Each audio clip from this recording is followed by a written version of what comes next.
पिछले एपिसोड में हमने देखा था कि चैन की हालत काफ़ी ज़्यादा ख़राब थी, तो वो छोटू ड्रैगन जो होता है वो अपनी पावर का इस्तेमाल करते हुए चैन को ठीक करने में लगा हुआ था। वो अपनी पावर का यूज़ करते हुए काफ़ी हद तक चैन को ठीक कर जाता है। बस उसको अब थोड़ा सा इंतजार करना होगा और धीरे धीरे करते हुए वो रिकवर हो जाएगी। इसके बाद बायतन जो था वो लिंगर को बहुत सारे गिफ्ट्स वगैरह देता है, जो कि स्पिरिचुअल स्टोन थे, क्योंकि लिंगर ने उसकी बहुत ज़्यादा मदद की थी, तो ये उसका गिफ्ट था। अब इतने सारे स्टोन वगैरह लिंगर को मिले थे, तो वो खाकर वो बहुत ज़्यादा खुश हो जाती है और अब वो अपना ब्रेक थ्रू करने वाली थी। तो बायतन उसको एक खास जगह पर लेकर जाता है ताकि वहां जाने के बाद वो आराम से अपना ब्रेक थ्रू कर सके। ब्रेक थ्रू करने के लिए वहां पर ट्रिबुलेशन भी क्रिएट हो चुका था, क्योंकि बहुत भारी वाला ब्रेक थ्रू लिंगर करने वाली थी। पर उसका ब्रेक थ्रू डिस्टर्ब करने के लिए वो फायर स्पिरिट हॉल की मास्टर दोबारा से आकर पहुंच जाती है, जिसके बाद यहाँ से ये एपिसोड शुरू होता है। तो इस एपिसोड की शुरुआत में वो मास्टर जो थी वो लिंगर को ही बातें समझकर उसके ऊपर अटैक करने की कोशिश करती है ताकि उसका ब्रेक थ्रू डिस्टर्ब हो जाए और बातें की जान चली जाए। तो दूर से जब बातें यहाँ पर ये चीज देखता है तो वो अपना एक फॉर्मेशन क्रिएट कर लेता है। ये फॉर्मेशन उसने इसलिए क्रिएट किया था कि अगर उस फॉर्मेशन के अंदर वो मास्टर आती है तो वो उसके अंदर ही ट्रैप हो जाएगी, वो वहां से बाहर नहीं निकल पाएगी और इस तरह से बातियन वो उसको वहीं फंसाकर उसकी जान ले लेगा। जब मास्टर इस फॉर्मेशन को देखती है उसको लगता है कि बातियन ने खुद ही से यहाँ पर फॉर्मेशन क्रिएट किया है ताकि वो अपने आप को ही यहाँ पर ट्रैप करना चाहता है। इतना बड़ा बेवकूफ बातियन कैसे हो सकता है, जबकि उसको नहीं पता कि उसके सामने जो मौजूद है वो तो बातियन है ही नहीं और उसकी सारी हरकत पे बातियन की पैनी नजर है। मास्टर कहने लग जाती है कि बातियन तुम मरने के लिए तैयार हो जाओ। वो तुरंत अपनी स्वॉर्ड को लिंगर के ऊपर ही फेंक देती है, लेकिन लिंगर तुरंत ही फॉर्मेशन के अंदर से बाहर निकल कर आती है और जब यहाँ पर उसका पीछा करते हुए मास्टर बाहर निकलने की कोशिश करती तो वो उसी फॉर्मेशन के अंदर ट्रैप हो जाती है। यही तो बातियन का प्लान था, जिसमें बड़ी आसानी के साथ वो बेवकूफ मास्टर फंस गई। वो बार बार अपने आप को बाहर निकालने की कोशिश करती है, लेकिन गड़बड़ यहाँ पर यह भी थी कि वो जो ट्रिब्यूलेशन था वो तो गिर रहा था उसी फॉर्मेशन के ऊपर, तो इस वजह से बिना ब्रेक थ्रू के भी बेचारी मास्टर जी थी वो ट्रिब्यूलेशन को झेले जा रही थी। बस उसको तकलीफ हो रही थी, लेकिन उसको फायदा तो कुछ भी नहीं होगा, जिस वजह से उसका दिमाग खराब हो जाता है कि बातियन मैं तुझे छोड़ूंगी नहीं, तूने यहाँ पर मुझे फॉर्मेशन के अंदर फंसा कर अच्छा नहीं किया, तुझे क्या लगता है कि ये फॉर्मेशन मुझे रोक देगा?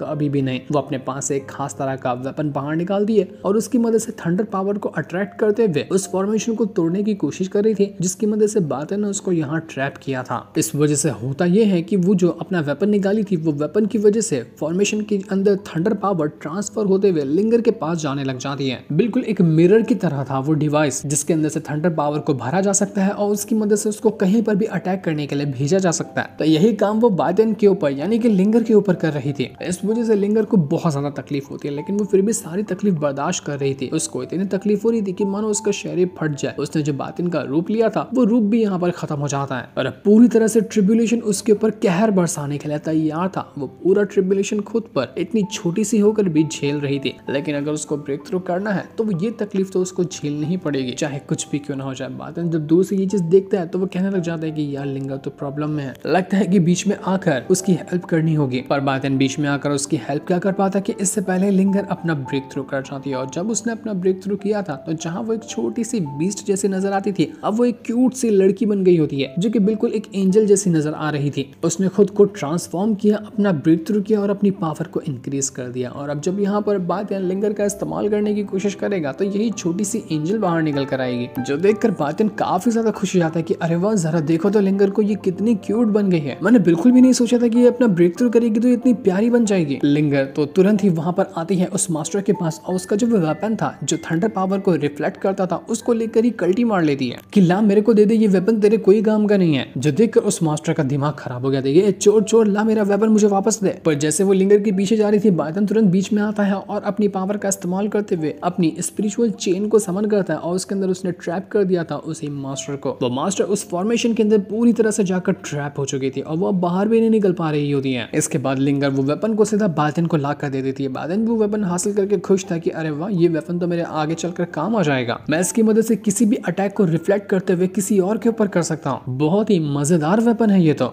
जब यहाँ पर वो मास्टर लिंगर को और बातियन को एक साथ देखती है तो उसको समझ में आता है कि अच्छा, इसका मतलब ये बातियन मुझे बेवकूफ बना रहा था, जिसको मैं बातियन समझ रही थी वो तो बातियन था ही नहीं। बातियन, तूने मेरे साथ गद्दारी करके ना अच्छा नहीं किया, तूने मुझे धोखे में रखकर इस फॉर्मेशन के अंदर ट्रैप किया है, तू बचेगा नहीं, तुझे मैं छोड़ूंगी नहीं। बातियन को देखकर तो उसका गुस्सा सातवें आसमान में चढ़ चुका था। वो तुरंत अपनी पावर का इस्तेमाल करते हुए खुद को उस फॉर्मेशन के अंदर से बाहर निकाल लेती है, लेकिन जैसे वो बाहर निकाली थी बातियन तुरंत अपनी ब्रोकन स्वॉर्ड को यूज करता है और सीधा ब्रोकन स्वॉर्ड को पटक चुका था उसी के ऊपर। मास्टर अपनी फॉर्मेशन की मदद से उस ब्रोकन स्वॉर्ड के अटैक को रोकने की कोशिश में लगी हुई थी, वरना ये अटैक तो उसकी धज्जियां उड़ा कर रख देगा। लेकिन उसके फॉर्मेशन के अंदर भी क्रैक्स पड़ते हुए नजर आ रहे थे। काफी देर तक के वो यहाँ पर इस फॉर्मेशन को रोकती है, पर जैसे बादन अपनी पावर को इंक्रीज करता है, वो ब्रोकन स्वॉर्ड सीधा उसका फॉर्मेशन तोड़ते हुए उसको जमीन के अंदर धंसा चुकी थी। बहुत ही भयंकर धमाका होता है। लगता है कि यहाँ पर वो मास्टर मर गई, लेकिन बादन को पता था कि ये इतनी आसानी से मरेगी नहीं, क्योंकि बादन उसकी हर हरकत से वाकिफ है और जैसा उसने सोचा था बिल्कुल वैसा ही हो जाता है। तभी वहां पर आता है वो फिनिक्स बर्ड जिसको भेजा था उसे मास्टर ने। वो अपना फिनिक्स बर्ड भेजते हुए उसके ऊपर अटैक करने की कोशिश कर रही थी। लिंगन तुरंत जा रही होती है उस मास्टर को मारने के लिए, पर बादन उससे कहता है कि नहीं रुक जा, मुझे अभी थोड़ा और खेलना है इस मास्टर के साथ। ये मास्टर ने मेरे नाक में दम करके रखा है, तो इसको सबक तो मैं ही सिखाऊंगा। जहाँ चाहता हूँ वहां आकर दिमाग खराब करने के लिए पहुंच जाती है। अब बस बहुत हो गया इसका। वो तुरंत अपनी पावर का इस्तेमाल करते हुए अपनी ब्रोकन स्वॉर्ड की मदद से एक टॉर्नेडो क्रिएट करता है और टॉर्नेडो के अंदर वो उसी फिनिक्स बर्ड को ट्रैप कर चुका था। फिनिक्स बर्ड यहाँ पर खुद को बाहर निकालने की कोशिश करने लग जाता है, जबकि वो आया था बातिन के ऊपर अटैक करने के लिए। अटैक तो बेचारा कर नहीं पाया, वो उसी टॉर्नेडो के अंदर जाकर फंस चुका था। फायर स्प्रेड हॉल की मास्टर ये चीज देखकर बिल्कुल हैरान रह जाती है। वो तुरंत अपनी पावर का इस्तेमाल करते हुए अपने फिनिक्स बर्ड को बाहर निकालने की कोशिश कर रही थी उस फॉर्मेशन के अंदर से, और काफी देर की कोशिशों के बाद बड़ी मुश्किल से ही सही वो फिनिक्स बर्ड उसके अंदर से बाहर तो निकल कर आ जाता है, लेकिन बातिन ने उसकी पहले से फील्डिंग सेट करके रखी हुई थी। जैसे वो बाहर निकल कर आया था, बातिन तुरंत अपनी ब्रोकन स्वॉर्ड का इस्तेमाल करता है और ऐसा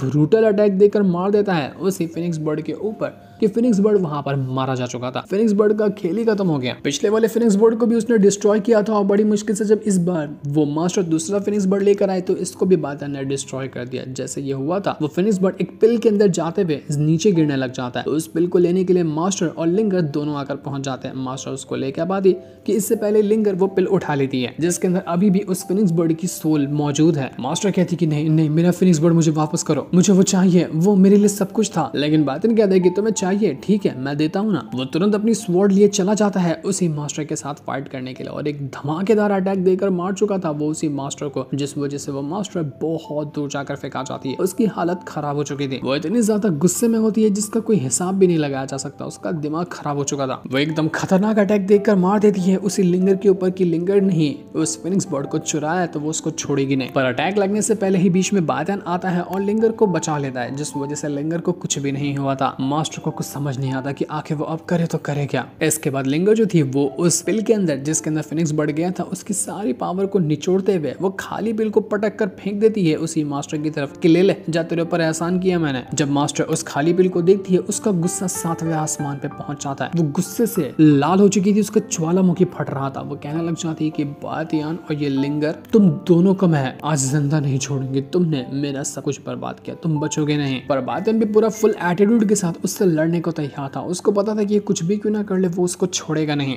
जब मास्टर ये चीज देखती है तो वो कहने लग जाती है कि लगता है कि सिचुएशन अभी ठीक नहीं है, मेरा फिनिक्स बर्ड भी नहीं है, मेरे सारे के सारे अटैक को इसने पहले से ही छीन लिया है। तो एक काम करती हूँ, अभी यहाँ से भाग जाती हूँ, बाद में मैं वापस से खुद को रिकवर करके आऊंगी इसके ऊपर अटैक करने के लिए। अपनी जान बचाना बेहतर होगा। मुझे तो लगता है कि यहाँ पर उसने कुछ और भी प्लान बना कर रखा होगा ताकि मुझे फंसा सके, इसलिए वो तुरंत यहाँ से भागने लग जाती है। पर बातिन कहता है कि भाग रही हो, वो भी इतना जल्दी, अब बहुत देर हो चुकी है, अब तुम यहाँ से नहीं भाग सकती, मैं तुम्हें भागने दूंगा ही नहीं। तुमने जितना परेशान किया है तुम्हारी जान आज लेकर ही रहूंगा, तुम मरोगी। तो वो और लिंगर दोनों जाकर पहुंच चुके थे मास्टर के साथ फाइट करने के लिए। लिंगर तो बातिन के साथ मर्ज हो जाती है, तो इस वजह से बातिन की पावर और ज्यादा इंक्रीज हो चुकी थी। बातिन तुरंत अपनी पावर का इस्तेमाल करते हुए उस मास्टर के साथ फाइट करने में लगा हुआ था। वो मास्टर अपने आप को बचाते हुए इधर उधर भागने की कोशिश कर रही होती है, पर बातिन उसको भागने देता ही नहीं। वो जहां जाती वो वहां पर आकर उसके ऊपर अटैक करता जाता, जिस वजह से उस मास्टर की हालत खराब हो चुकी थी।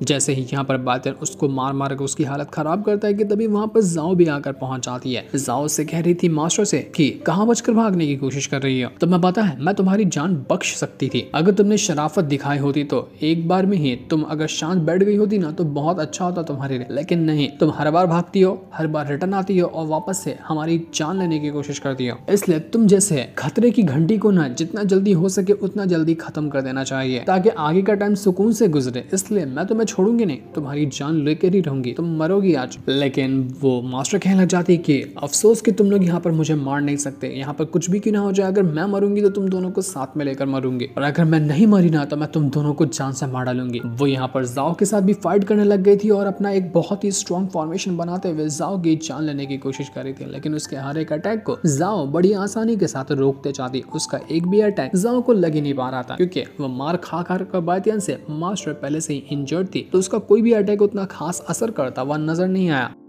जब मास्टर देखती है कि वो बातियन का मुकाबला तो कर पा रही थी लेकिन इस जाओ का मुकाबला तो बिल्कुल भी नहीं कर पा रही थी, तो वो दोबारा से बातियन के ऊपर ही अटैक करने के लिए चली जाती है। पर बातियन कहता है कि तुम्हें क्या लगता है मैं कमजोर हूँ और तुम मेरा मुकाबला कर लोगी। वो तुरंत अपनी पावर को एक्टिवेट करता है और अपना 10,000 स्वॉर्ड फॉर्मेशन क्रिएट करते हुए पूरी तरह से स्वॉर्ड की बारिश कर देता है उस मास्टर के ऊपर। तो उसने अपना 10,000 स्वॉर्ड फॉर्मेशन भी क्रिएट किया था और अपनी ब्रोकन स्वॉर्ड का भी इस्तेमाल किया था। दोनों के अटैक की बारिश वो उस मास्टर के ऊपर कर चुका था, जिस वजह से मास्टर के हर एक अटैक डिस्ट्रॉय होते हैं। अब वो यहाँ पर कुछ भी नहीं कर पा रही थी, उसकी हालत पूरी तरह से खराब हो गई होती है। बातियन एक तरफ था और दूसरी तरफ जाओ थे, वो दोनों के दोनों पूरी तरह से उसको घेर चुके थे। मास्टर समझ जाती कि नहीं अब वो यहाँ से बचकर कहीं नहीं जा सकती, वो बुरी तरह से यहाँ फंस चुकी है। तो वो कहने लग जाती कि ठीक है अगर मैं यहाँ पर मरूंगी ना तो मैं तुम दोनों को भी ऐसा नहीं छोड़ने वाली, मरेंगे तो हम तीनों के तीनों एक साथ। तो ठीक है तुम दोनों भी मरने के लिए तैयार हो जाओ। वो तुरंत अपनी पावर को एक्टिवेट करती है और ऐसे किसी खतरनाक पावर को एक्टिवेट कर रही थी जिसका कोई हिसाब भी नहीं लगाया जा सकता। जैसा उसने अपनी पावर को एक्टिवेट किया था वो किसी डीमन में ट्रांसफॉर्म हो जाती है। वो डीमन बहुत ज्यादा स्ट्रॉन्ग और काफी भयंकर नजर आ रहा था। उसने खुद को डीमन में ट्रांसफॉर्म कर लिया और अब वो यहाँ पर दोनों के ऊपर अटैक करने को तैयार थी। उसने अपनी सोल बेच दी होती है उसी डीमन को, जिस वजह से वो डीमन बन चुकी थी। जाओ और बातियन ये दोनों चीज देखकर हैरान रह जाते कि ये क्या हुआ, ये इतनी अजीब सी कैसे बन गई। और अब यहाँ पर वो जो मास्टर थी पहले से भी ज्यादा स्ट्रॉन्ग हो गई होती है, जिस वजह से उसका मुकाबला करना बातियन और जाओ के लिए काफी टफ हो रहा था। बातियन तुरंत अपनी ब्रोकन स्वॉर्ड को बाहर निकालता और उसकी पावर को पूरे फुल पोटेंशियल के साथ एक्टिवेट कर चुका था। जैसे उसने अपने ब्रोकन स्वॉर्ड की पावर को एक्टिवेट किया था उसी के साथ साथ जाओ जो होती है वो भी अपना एक बहुत ही पावरफुल अटैक रेडी कर लेती है। ये दोनों अपना अपना अटैक रेडी करके तैयार थे जाओ की जान लेने के लिए। एक तरफ से बातियन अपना अटैक चला देता है तो दूसरी तरफ से यहाँ पर जाओ भी अपना अटैक चला चुकी थी। बातियन का जैसे ही ब्रोकन स्वॉर्ड का स्लैश अटैक जाकर लगता है उसी डीमन को, वो डीमन यहाँ पर इस अटैक को रोकने की तो कोशिश करता है पर वहां पर ऐसा